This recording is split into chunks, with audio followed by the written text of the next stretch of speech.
호흡 명상에 있어서는 이 들숨이라는 것이 많이 강조되는 편인데, 이 들숨을 강조하는 이유가 바로 받아들임 때문이에요. 날숨은 내려놓음이에요. 잡지 않습니다. 많은 명상가들이 내려놓음을 말하는 이유가 뭘까요? 이유가 있습니다. 모든 고통의 시작이 어디서 비롯돼요? 관계 속에서 서로 감당하지 못하기 때문에, 즉 소통되지 않는, 서로 고통을 주는 관계성 속에서 고통이 발생되잖아요. 그죠? 그러다 보니까 고통 안 받는 방법은 뭘까요? 인연을 안 맺으면 돼요. 맞죠? 내려놓으라. 그래서 내려놓으라는 말이 있어요. 그 말에는 뭐가 있어요? 인연을 내려놔라. 인연 맺지 마라. 받아들임하고 완전 다르죠. 그죠? 똑같습니다. 그런데 똑같은 말이에요. 자, 이게 이제 바로 들숨을 여러분들에게 좀 강조할 수밖에 없었던, 그리고 이제 제가 이 들숨이라는 이 메커니즘을 이해하며 호흡 명상에 있어서 핵심으로 처음 소개하는 그 이유, 그리고 그것이 이제 탄생하기까지의 어떤 저의 삶 속에 어떤 경험들이 있었는지 잠시 좀 말씀드려보게 됐습니다. 모든 명상과 모든 수행의 방향은 생명을 향해 줘야 돼요. 왜?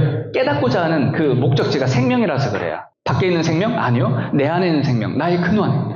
이걸 깨닫지 못하면 내가 인연 맺고 있는 사람의 근원을 향할 수가 없습니다. 그 길이 없어요. 즉 삶에서 소통을 경험하지 못합니다. 그냥 환타지 속에서 살게 되죠. 자, 그걸 통해서 호흡을 통해 그게 어떻게 깨달음으로 가능한가. 자, 요걸 보시면 돼요. 요 밑에 거.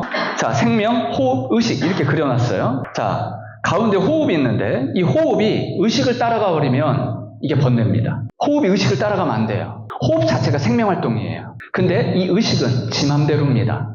지 맘대로인 이 의식을, 이 호흡활동이 따라가는 순간 생명활동이 엉망진창돼 버려요. 길을 잃어버립니다. 이 의식활동이 생명을 향해 줘야 돼요. 생명을 향해 줄 수 있도록 중보 역할을 해주는 게 바로 호흡이에요. 호흡 자체가 생명활동인 동시에 의식활동이라서 그래요. 그래서 내가 신경 쓰지 않아도 저절로 되는 게 호흡인과 동시에 신경 쓰면 더욱더 깊은 내면으로 안내해 주는 게 또한 호흡이에요. 그래서 이 호흡을 통해 생명을 향한 이 방향성을 잃지 않아야 돼요. 이것이 우리 몸에 완전히 배워야 돼요. 체화가 돼야 됩니다. 한 번의 깨달음으로 끝날리는 게 아니라 체화가 돼야 돼요. 불교에서는 이걸 보림이라고 하죠. 보림. 도노, 점수가 돼줘야 돼. 깨달음 뒤에 수행. 자, 그런 내용이 있는 거예요. 그래서 이 호흡이 생명을 향해 주고, 이 생명을 향해 줄 때 어떤 일이 발생하느냐? 놀라운 일이 발생해요. 호흡이 생명을 향해 주잖아요. 생존 모드로 바뀌어요, 인간이. 생존 모드, 당장 살고 볼 일이야. 나는 지금 돈 때문에 힘들고, 남녀 관계 때문에 힘들고, 내 인생살이 때문에 힘들어 죽겠는데 나 이거 어떻게 할까 저떻게 할까 막 이런 생각을 하고 있었어요. 번뇌 속에 있었어. 옳고 그름에 빠져 있었어. 이게 번뇌예요. 내 생각과 사유 속에 빠져 있었는데 당장에 나 지금 방 안에서 생각을 하는 거예요. 내 여자친구가 떠났어. 나를 버렸단 말이야. 나를 어떻게 버릴 수 있지? 그 애가 이번에 사귄다는 남자애는 누굴까 막 이러면서 막 오만 고민을 다 하고 있어. 걔가 나보다 돈 많이 벌까 막 오만 번뇌를 빠져 있었는데 갑자기 불이야 그러는 거야. 번뇌에 계속 있어야 될까요? 미쳤어요? 거기서 죽을 일이 아니죠? 예, 당장 일단 살고 볼 일이죠. 불 났다잖아. 집에 불이 났대.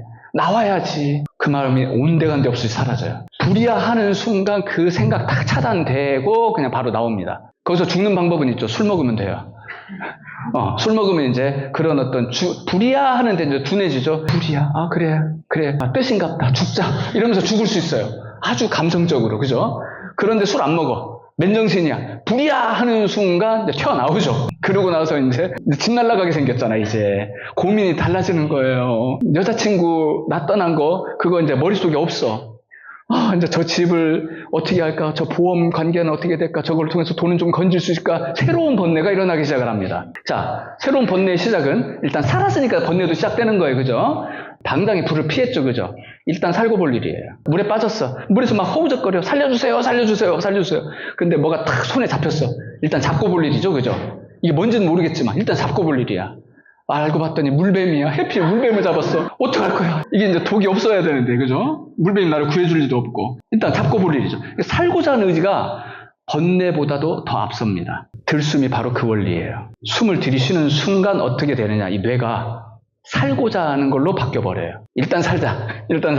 번뇌가 사라져요. 그냥 순간적으로 살자 하는 이 작용성이 번뇌를 밀어내버려. 순간적으로요.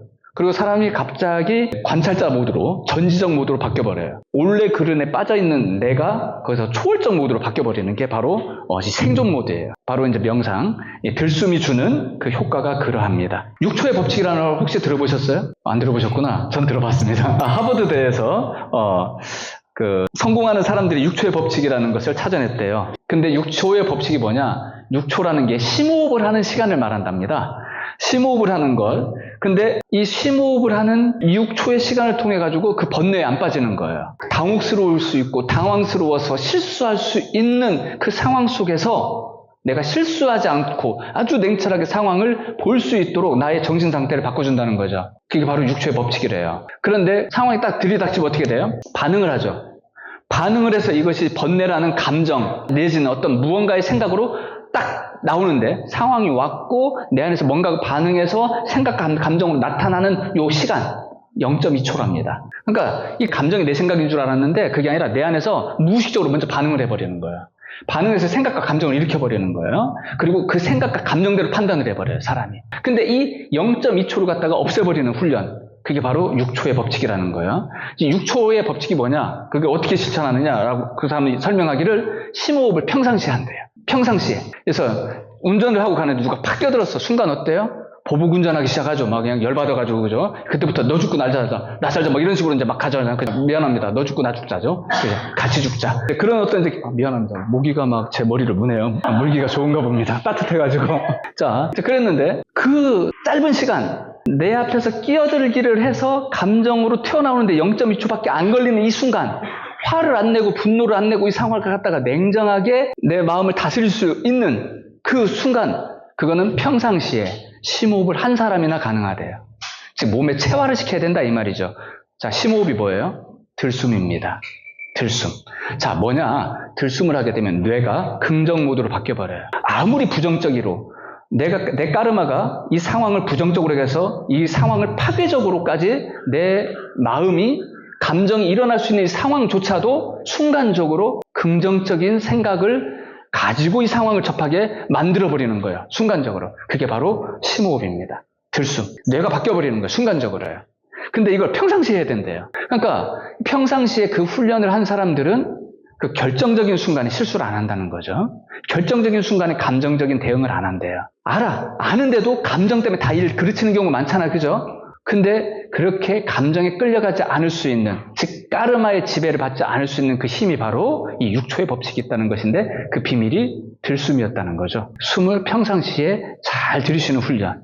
그래서 이 뇌가 모든 상황에 즉흥적으로 일단 받아들일 수 있는, 일단 묻지도 따지지도 않고 받아들일 수 있는 상태를 먼저 만드는 거예요. 그것이 이제 평상시에 훈련으로 되어진다면은 좋지 않겠는가 싶어서 이렇게 좀 글을 남겨봤습니다.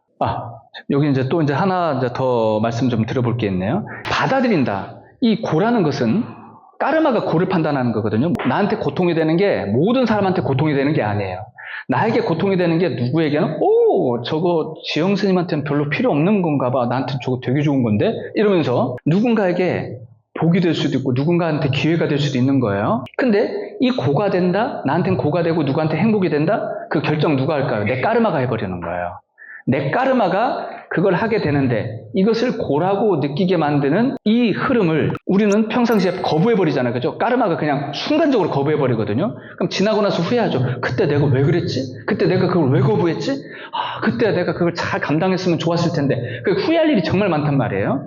그 후회할 일을 안 만들고 이 받아들이는 훈련이 평상시에 되어 있을 때라면 좋지 않았을까? 막 그런 생각을 한단 말이에요. 자, 고를 받아들이는 거거든요. 이 고를 받아들인다는 게 뭘까요?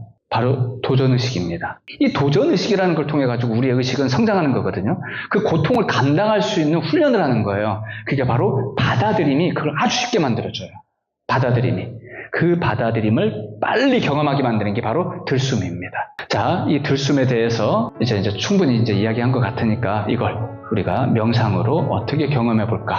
그 메커니즘 어떻게 되는가? 잠깐 쉬었다가 한번 해보고 또 진행을 하도록 하겠습니다. 잠깐 좀 쉬겠습니다. 네.